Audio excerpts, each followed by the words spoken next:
Hi, Robby. Good to see you again. Anthony, it's good to see anybody, isn't it, really? Right? I've been eating plenty of carrots lately, so yeah, my visibility is all right. Good to be on your show, man. Thanks Well, for inviting me on. oh, my pleasure. I would like to thank Nathan for setting this up. Yeah, Nathan, top guy. He's working with Metalville, our wonderful new label. Yeah, top Yes. geezer. Oh, I've been working with Nathan I've been doing my website for about 12 years now, so Nathan Yeah, and I have been in contact all that time, so fantastic. 12 years, is it? yeah, just over Wow, 12 years. It was May of this year that it's been 12 years, so yeah. that's an achievement. That's pretty good when you can when the longevity kicks in, and you keep it going and going and it builds and then you Well, see. Yeah. when it comes down to the artists, Mhm. I don't make dime one doing this, but I like to support the music and I the don't. artists. I don't either. So now we're okay. So I'll tell you what we'll do. We just piss off down the pub. Now there's benefits and everything. I mean, I remember years ago when you say, I'll never play for free." You hear musicians say, I don't want to play for free." But I'll tell you one thing: when you're an unknown act and you're young and you do play for free, there's always a chance somebody will be there and they will see you and they will give you a festival. That's happened to us. When I decided, I remember a couple of guys, I'm not going to play. Well, I am, because I don't think there's ever a thing that you can say when you're getting exposure is for free. Yeah. You know what I'm saying? But other people see things dogmatically different. I mean, what can you do? You can't strangle them and make them do it. Well, Well, I'd love to. But no, I remember getting really good festivals out of free gigs. I don't call them free gigs. What do I call them? I call them showcases. That's what I call them. A little word, and I mean, free sounds terrible. Showcase. You like, feel better. You yeah. feel better. And then you'll get the guys coming when you do a showcase. They'll come out. So, where's that damn festival you promised? I said, "Whoa, I didn't promise." It was a showcase. It wasn't a festival. Yeah, exactly. Yeah. No, but yeah, no. I mean, we do things like this. Exposure is everything. Yeah. There's no price on it. That's the way I look at it. Well, and Yeah. as we touched base previously, we're both in the bit older category. Well, we're starting to climb the ladder a bit. Yeah. Yeah. Well, And we're you hoping it know, doesn't break. I really think that you guys must have built a time machine and gone Yeah. back in time, because Uh-huh. this album from the word go is Uh-huh. just straight up classic rock. Like it's Well, just it's just some of the best music I've heard this year, and I'm not just saying that because I'm talking thank to you, you. mate. I'll I'm slip just you saying that. I'll slip you that $50 later on. that was our secret. No, I really appreciate that, Anthony. No, it's good to hear. But we wanted to keep it wasn't a conscious thing where we say we want to keep it a retro kind of a thing, but it actually turned out that way, I think. That's what most people are saying in the business. And it hasn't been released yet, so we can't wait to hear what the reviews and the general public feedback will be. But Well, I'll we be ready. approached it with so many influences are thrown in there. Everything from disco 70s rock to hard rock, classic rock. This ballad, this classical stuff in there. There's an awful lot of our own influences, and we didn't want to be a template of Purple, obviously. But when you've got Ian bass on the drums and you got a Hammond organ, it's pretty difficult. And you've been a tribute band, it's difficult to shake that off. But it's okay. It's okay. We're happy with it. Well, Yeah. what better association, right? Like Deep Purple has a long following, and Sure. Ian's a Sure. Of great course. drummer. Yeah. Yeah. Of course. It's a good thing. It is a good thing, and it's very hard. It's very hard. It took years of work. You say you're 12 years. Yeah. We're just about 14 in perpendicular, but I'm doing it probably 20 years professional. No, we're not fully. I'm about 12 years like yourself, professional, fully professional, and the rest would have been semi-professional, then pre-amateur, just to get used to things. You're doing the show Yeah. So sorry. when you were doing the showcases, you mean? When we were doing the showcases, yeah, we don't do them anymore. Not if I can avoid I remember years ago, you'd play for a crate of beer, and I remember the guys complaining because by the time the gig was finished, they went to the dressing room, and when you're kids, you want to act like your idols and stuff like that, and emulate to get confidence and put yourself in a role, like to get yourself through the early gigs, But there was a crate of beer that we were paid with, and I had when they went in, it was empty. It was just empty bottles there, And I used to put the caps. I was really mean. I used to put the caps back on the tops of them. So they'd lift it when, oh, that's right. Oh, it's empty, So Walsh just drank all the beer again, Oh man, yeah, I remember that. We used to get paid in Jack Daniels and beer, which didn't last long, by the way. Before we had to, they were very clever in them days, because they knew there was a couple of drinkers in the band, and they got us to play for a showcase, and they'd pay us beer, and they give you these little vouchers. I mean, you'd feel like somebody unemployed, your little vouchers gone up to the bar. Oh, this is 3 Jack Daniels we're allowed to have, or whatever it was.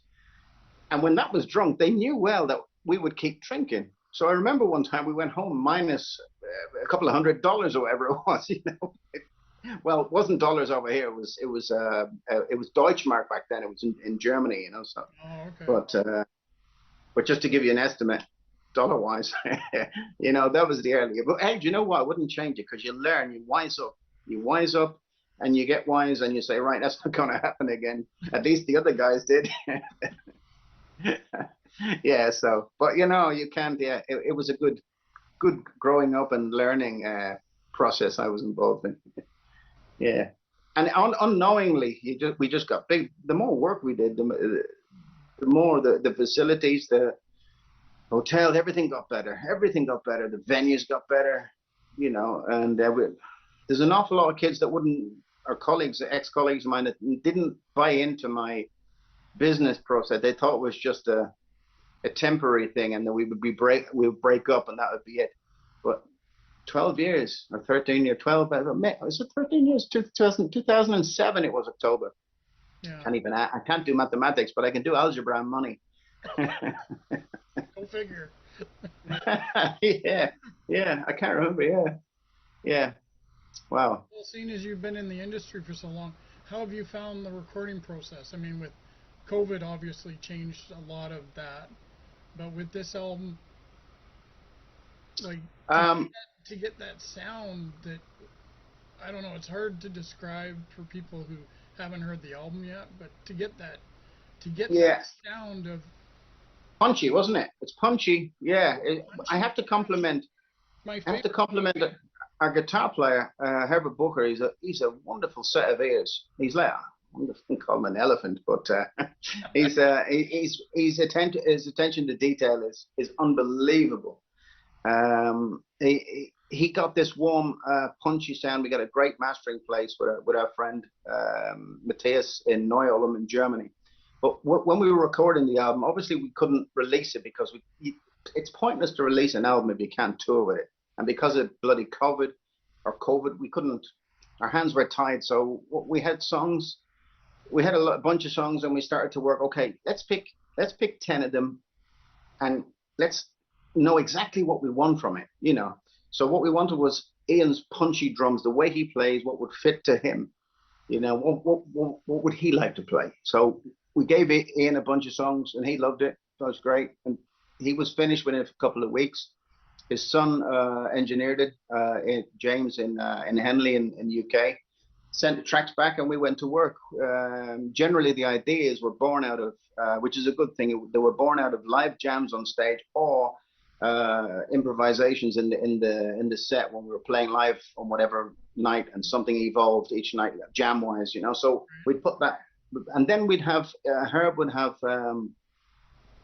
a load of riffs and stuff, and he would say, well, I think this would be good for Perpendicular, And then from my perspective, when I'm at home alone in my home studio, whatever, I love disco rock, disco music from the 70s, Chic, Saturday Night Fever. I grew up with that as well, And sometimes a bass line will kill me. I will say, I got to incorporate that into rock and roll. I need to put that into rock and roll. That is awesome. That is fantastic. And that's where we got the punchy, with Ian's punchy big 26-inch bass drum. with that warm bass. You know, that's where we got that nice warm punchy sound. And then you got the Hammonds and the guitars, and they're influenced from different people. We're all influenced from different genres of music and stuff, which is great. You know, we're not saying, okay, what do Purple do here? You know, there's only one Purple, you know, but I'm grateful for as I say, the tribute thing we did. It was brilliant. We're still doing it. I mean, because we play with Ian, we got to do at least what, 80%, because the people want to hear what the people want to hear. And we would throw in probably about 20% of our stuff, a couple of 3, 4, probably off this album, we'd probably put in about 3 or 4 live, because they're good live tracks. We already know that we've got a good judgment. There'll be good live tracks in there. So yeah. Well, my favorite song out of the whole album, if I had to pick one, would be "Made of Steel." Made of Steel. Well, that's do you know what? That's funny you say that, because that's going to be the next single. You know that, don't you? I think, or maybe no. I know that. That's second single. I know the title track is the single that's currently out. Correct. The Human Mechanic, the title track of the album is out right now. But the Made of Steel is out. Oh my God, it must be in the next 4 or 5 days, I think, mate. I think it's the next 4. I have to check. I think it is, yeah. And that's a funny thing, because we were thinking about, oh, should we put that down? Do we need an extra track? Because nowadays, a few years ago, well, if you got the 70s, it was okay if you put 7 or 8 tracks on an album. Right. And then it got pompous, it got ridiculous. You know, in the 90s there was about 18 songs on an album, and people just don't have that capacity to take on that so much new stuff. You know, unless you're a crazy dedicated fan, you know, you got to just keep it to leave them wanting more, not saying, right, that's too much, you know. So basically that track was knocking around. Herb gave it to me, and I left it there, and he gave it. I said, have we got anything else? When we had them 10 songs, actually, I lied to you. We had 9 songs, and I said, do we need another one? He said, well, we could put this one on, and we had a working title for it. I forget what it was, Riff 12 or whatever it was. And I went into the vocal booth, and I said, right, I'll try something on it, you know. And I hummed in for a while, and then I wrote a few lyrics, and I wrote a story about a guy. Not about a guy, about it could be anybody in the human race. If somebody's an asshole to you, you have to realize, is there something that you've done? Without being paranoid, you got to realize, have you done something wrong? Because people generally don't, you know, and some people that goes over their head.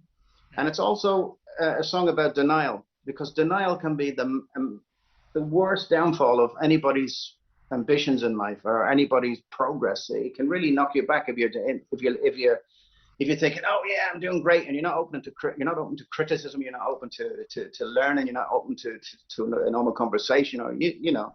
So lyrically, it's from that, and the music idea was from her. And then we did the middle piece together, when he brought the music down, and then we did some ad libs in there, and to give it a good live atmosphere. And but yeah, it's a good song. I'm happy with it. It's different. I took on I did a completely different vocal approach, because I went hard, I went heavy on it, and Herb said to me, Robbie, can you just sing a little bit without the pressure in your voice, without the aggressiveness in your voice, just sing the verses, just let them, you know, sing what you mean, just keep it, because we've got enough growlers, you've done enough rock and rollers, you know, and you can get heavy in the verse and stuff, and I don't know, it's up to other people to.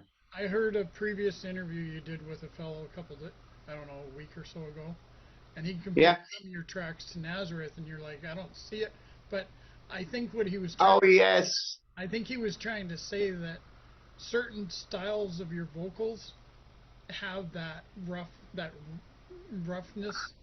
Yeah. The lead singer of Nazareth had. Sure. I don't think any of the music sounds like Nazareth, but some of your vocal stylings in certain songs, like "Made of Steel," certainly that vocal styling. But I'm sure you weren't going for that. It's just how your voice sounds, right? A voice is. I think as you get older, you got to row your own boat. You can't, you know, you can take influences from everybody, and obviously Robert Plant and Ian Gillan and Paul Rodgers and Glenn Hughes and Coverdale especially, Buddy Guy, all these, even girl singers, like the chic singers and ABBA and stuff. There's that is what I learned to what I have now. And okay, it's not pitch perfect, but it's what I sound like. It's what I sound like, and it doesn't sound like anybody else. And I don't think. I know you said Nazareth now. I don't. That's not a conscious thing because I don't know them. But I must give them a listen. Actually, it's interesting that two people have said that right now. No, I think when you get older, you got to take on your own. You got to do your own thing, And we're still doing the Deep Purple thing, but we've never set out to copy. It was basically to get paid. You couldn't get paid with original music years ago. And also the reason why we chose Purple, it was one of everybody's favorite band, and we could be expressive in the music. We had loads of freedom to do what we wanted in the middle of the songs. You get a template and you just carry it the way you want, and I really laugh sometimes if you get a reviewer, especially in Germany, and they say, "Oh, he doesn't sound like Gillan. Oh, he doesn't sound like Richie. He doesn't look like whoever." And I said, "Yeah, whatever." You get sometimes, but the more intelligent ones will know where we're going with this. Well, that's probably a bit harsh from me, but everybody is welcome to. It's none of our business what people say about us. That's what I wanted to say. Well, that's a good approach to it, because you could. It's the only approach, I think. Well, yeah, because you can beat yourself up all day, right? Well, you can when you're a young kid. I actually had a row with a reporter, and I did some research on him, and apparently he was a failed guitar player, but he was a psychologist, and I couldn't believe it. We were playing in a town, was it Dillingen or somewhere? It was near Saarbrücken in Germany, and there was a young band on before us. And they were kids, between 16 and 18, and I thought they were great. They were young. They were learning. They probably didn't know much about dynamics because of their experience. It's not their fault, but they learned that. It's no problem. But this guy slaughtered them in the press, slaughtered them. And I rang. I said, "Are you nuts, man? They're young kids. They're going to read what you wrote. You should be encouraging them, And I had a right go at him. He was bang out of order. It was completely bang out of order. And I told him, "Hey man, you shouldn't be involved in this. That's low. It's different if you're doing it with somebody like an established band that are able to take it on the chin. Come on, the kids, man. You got to encourage them. Bloody hell." And psychologist. I said, "You've been in a psychologist." I think it must really hurt them. You know what? It's usually people that have a problem with themselves that do things like that. Yeah. Yeah. But felt sorry for the kids. I just said, "Don't worry, you had a bad day. You can come with us next time, no problem." It's important that and they're a good rock and roll band. They're trying to play bluesy stuff, and they had the right idea. They just needed to get more gigs under their belt, and everything was fine. Well, hey, forget their name now. Two superstars founded two groups. Like Gene Simmons saw Van Halen in a club, and he produced their first album, and Mick Jagger saw The Living Colour. Oh, great band. Brilliant band, yeah. And then he brought great band. Tour. I think it was their Big Steel tour or something. Mm. He brought Living Colour in their North American tour. So he produced their first album. So right.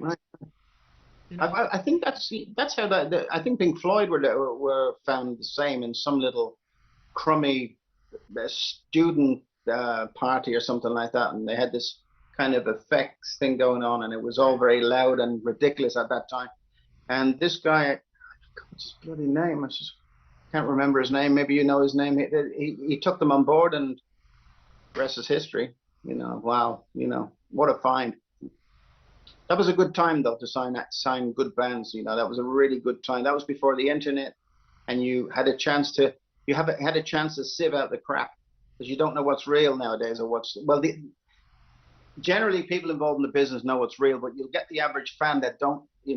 This guy can go on. He hasn't got a note in his head, and he can't play guitar, and he'll tell everybody he's got this, that, and the other. And it's not about how many likes you have. It's about how many dollars you have in the bank, isn't it? Really, at the end of the day.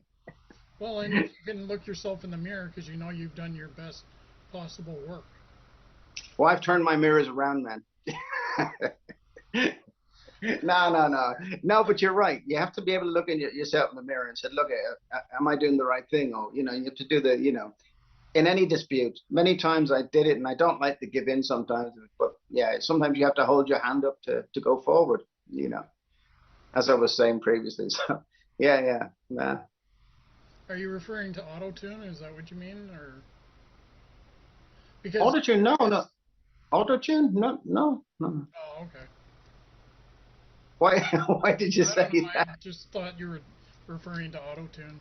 No, I was referring to arguments with people in the business. Sometimes, like, Oh, okay. yeah, I mean, you need a tough skin in this business, obviously, and as you get older, as you get older, you lose patience more with people. And then you kind of mellow. Then you get over the 45 mark, and you start to mellow, a little bit. You can still throw it out there if you want, if somebody really pisses you off. I remember I was waiting. I Yeah. mean, we were waiting on the post. I mean, that's a classic. I don't know who it was, the DPD, DHL, one of them. And they send you. I had a lot to do during the recording, and I got this slip of paper in my door, and um, and I read it, and your parcel will be here between 10 and 4 o'clock in the day. And I'm thinking, come on, man, what do you want me to sit at the door? Come on, that's ridiculous. Yeah. So it arrived at about, it typically arrived around 2, but if I had went out to get something, they would have came in the morning. It's a typical thing. So I remember it was a UPS or one of those delivery trucks pulled up beside me, and it was really hot. As a hot summer, the windows were down, and I just went, "How you doing, man?" And he just went, looked over and said, "Have I got the time?" And I said, "Oh, certainly. It's between 9 and 5 ish." And he looked at me and went, "What?" And just drove off. Oh, you left him. Oh, brilliant! Yeah, yeah. Yeah, you didn't Punishment. turn It around. wasn't even his fault. It wasn't his fault. So I went home and looked in the mirror and said, "Robbie, that was bold." No, you couldn't have. You have your mirrors turned around. Now I fixed that problem. Oh man. Yeah. Yeah. I don't know how to keep praising this album, but each track just gets better. I mean, like I said earlier, the you kick it into high gear right from the first track, and then you Yeah, nothing but slow that's it. things, but then you slow things down near the end with Soul to Soul, and just that nice little melody that just ends the album. Well, the Soul to Soul was Herb had this wonderful chord sequence, and Stuffy had a couple of our keyboard player had a couple of things that were kind of new, and we said, well, they're a little bit early for this album, so we decided to go with Herb's beautiful chord sequence and the piano and the synth and Stuffy um, put down. And when I got that piece of music, I was instantly drawn towards the bloody war in Ukraine. Mm, When I saw the news one day and a kid was putting his hand up to the train window, and his father was staying to fight, and he was on the platform, and on the outside, the father was putting the hand on the glass on the outside to say goodbye. right. And I mean, the kid would have been, my God, it's disgusting when you think about it. The kid would have been, oh my God, 5 or 6 years of age, and I have a daughter of 7, and you kind of think of your own when you see something like that, and you think, as one of the lyrics says in the Human Mechanic song, we're still killing in the year of 22. I mean, come on, somebody's got to get these idiots up to date, get them into the next century, the Exactly. century that's modern, and start. It's ridiculous, but the inspiration for that song was that kid doing that, and the chorus mainly is about, hey, you know what, you know, we're all touched at times. We're all touched at times. It doesn't matter who you are. We're all touched at times, and we were thinking about putting that last on the album, but we didn't want to go out on a sad note. Right. But there again, another DJ reminded me, because we had made it. Jesus, I can't remember the track list. I think Four Stone Walls was next, or Made of Steel, one of them. But we finished with an instrumental that Herb had. I said, that's got to go on the album, man. That is beautiful. You know, we were playing, we had this thing about the Irish mountains. I was telling them about the Irish mountains and stuff. Yeah. Yeah, you know, I was in Ireland over the summer climbing mountains and trying to stay out of the pubs, because if you go high up in the air on a mountain, it's rare that you'll find a pub there. So, but you know, I mean, it's a wonderful piece of music, the instrumental, and it closes the album nicely, I think. I mean, the whole thing is a loose concept about the state of the human mind right now. And wouldn't it be great if you just had a car mechanic that could fix every crazy in the world, and they wouldn't be going around killing people and whatever, you know. It would be if you put a fan belt inside their head, or a carburetor or something like that, or whatever. Metaphorically, obviously, but tongue in cheek. But I think there's something in there for everybody. I mean, I think it's a friendly album, even to people that wouldn't know the band. You know, I think it's friendly on the ear. You know, if you like that kind of, because we start off punchy. We start off with a little thing called the Nothing Box. Yes. And Nothing Box is a myself and Ian. We arrived one summer's day in Linz in Austria, and it was a lovely time. It was about 2:00, and we said to me, "Do you fancy a beer?" And I said, "Yeah, we didn't want to drink in the hotel, so we can do that later." So we went downtown, and we were walking for ages, and we couldn't find. We did a U2. We couldn't find what we were looking for, you know. And then suddenly, Hawkeye Ian. Now I don't wear glasses. He does, but maybe I should get them. He saw a little bar down this lane, and I said, "Have you ever been here before?" And he said, "No, I just saw it." Yeah. And we arrived, and we went in there, and my God, they were pouring this. I think it was Austrian. I think it was Stiegel or something like that. Big, long, cool, 0.5 glass, and the pour was just great. And the two of us just got it, and you kind of know, because we drank half of it. You know, there was silence for a couple of seconds. You know, we just got it down, and then we started to talk about just the way women and men work. And I remember there was a little comedian, I can't remember his name, forgive me on that we used to, when you think of a Nothing Box, you think of a woman, her head is all full of wires and planning, and, you know, always doing something and planning ahead and being organized and stuff. And she's all these boxes in their head, and there's all wires connecting every one of them. Where a guy is very simple. He's got 4 or 5 boxes, and they're not touching the other box. It's very simple. But there's one box in the middle called the Nothing Box, and that's where we go when we just do nothing. We just stare at nothing. We're not thinking about anybody. We're just in a nothing box. Women don't have these boxes, you know, and it's not meant to be a sexist thing. It's just a bit of fun, but it is like that. It is like that, you know. She said, "Darling, I asked you to do this 5 minutes ago, you know." sorry, I wasn't being rude. I was just out there, you know. I just took a daydream, you know. I was in my nothing. My daughter, she keeps saying that to me now, and I'm sorry I wrote that song. I said, "Have you cleaned your room yet?" "Oh, sorry, Dad, I was in my Nothing Box." I said, don't give me that. Against you now. Yeah. Yeah. I was just given notice that this meeting's going to end in like 10 minutes. Well, why are you going to get cut off? Electricity going off or something? No, no, because I'm not subscribed. Like, I don't have a membership with Zoom, so you only get 40 minutes. But I didn't know that. Yeah, maybe if I stop it and then invite you back, then we can continue if you want. No problem. Well, it's up to you, man. Well, no, it's up to you. It's your time that you're taking out for me, so. It depends on whatever questions you have. Maybe you want to know more about the album. I'm easy. I'm easy.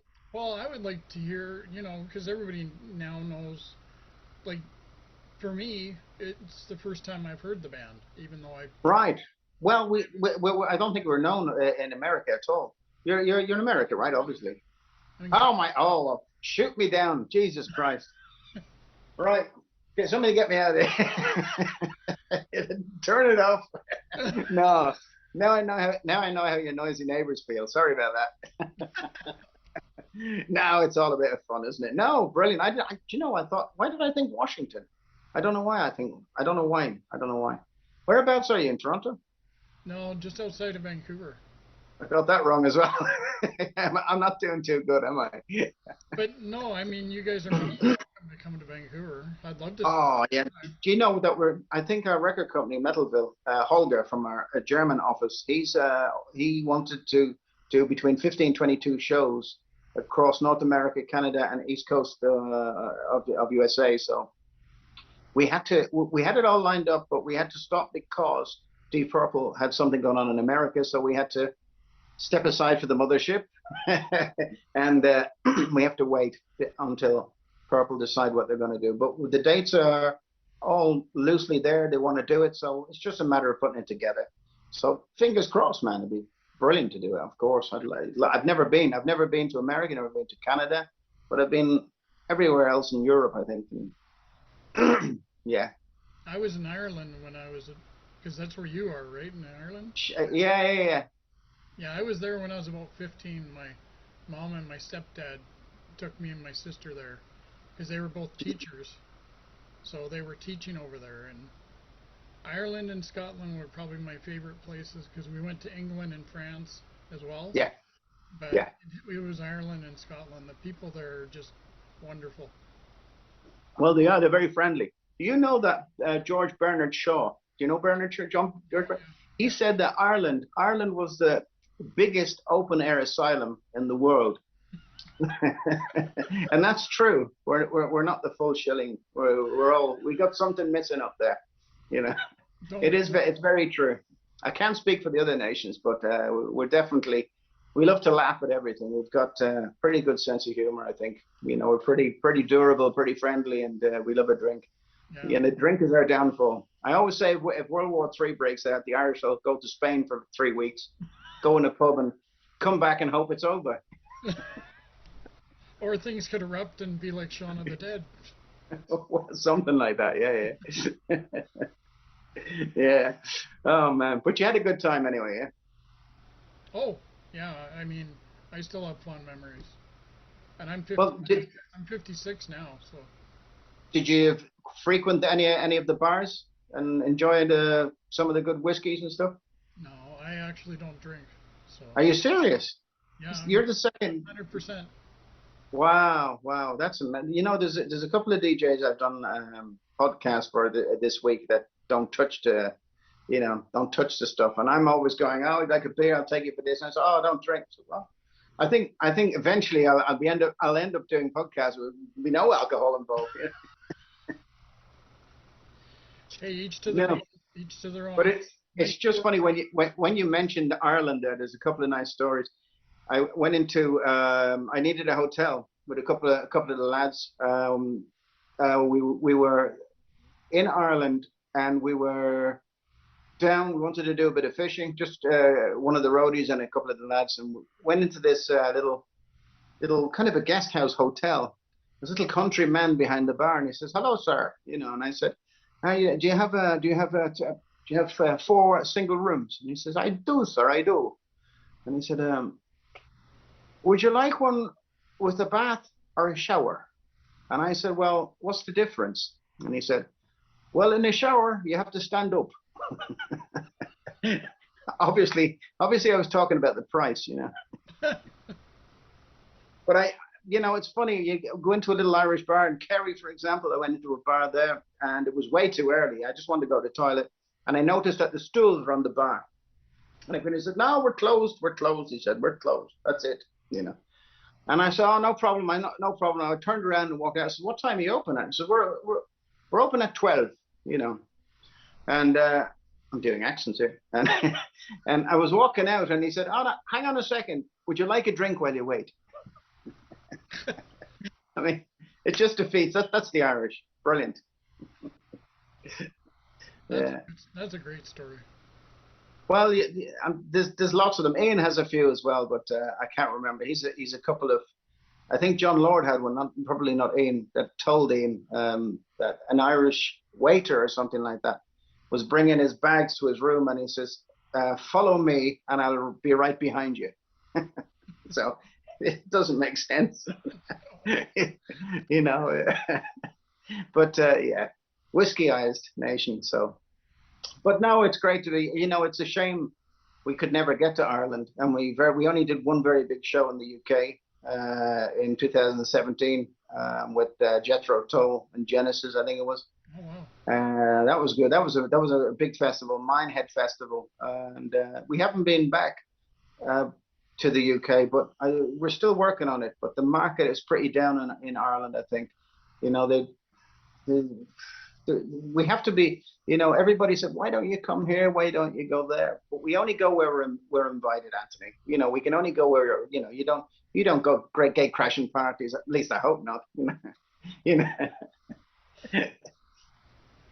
Well, and yeah, uh, unfortunately, Genesis is done now because Phil Collins is so sick, right? it's terrible, isn't it? I did see him doing a concert in a chair, and Yeah, it wasn't a pretty sight, to be honest. I felt sorry. You know, it was yeah, what a talent, brilliant talent. Yeah, and all those years of music that he's made, that it's them generations, 60s, 70s, 80s. I mean, all them songs when we're growing up. I mean, it can be even the pop stuff. You know, I might not want to play it, but each song has a little memory. When I hear it, it triggers a memory of what I was doing when I was a kid and stuff. yeah. It's brilliant, really. Yeah, yeah, yeah. And All on cassette. hey, nothing wrong with cassette. There's nothing wrong with it, but hey, actually there is. Can you tell me what's wrong with a cassette? I guarantee you'll be able to tell me. What used to drive you nuts about a cassette? When the machine would eat it. Yeah, and what did you have to? Here we go. Here, ladies and gentlemen, here we go. What did you have to use to fix it? A pen or a pencil. Perfect. Yeah. 100%. 100%. Fantastic. 10 out of 10, man. Well done. Yeah. Thank you. Thank you. Oh, but that's probably not a good idea. You admitted that. Oh man, yeah, yeah. Oh, Jesus. I had a Led Zeppelin record, Led Zeppelin 2. My dad did, and it was a scratch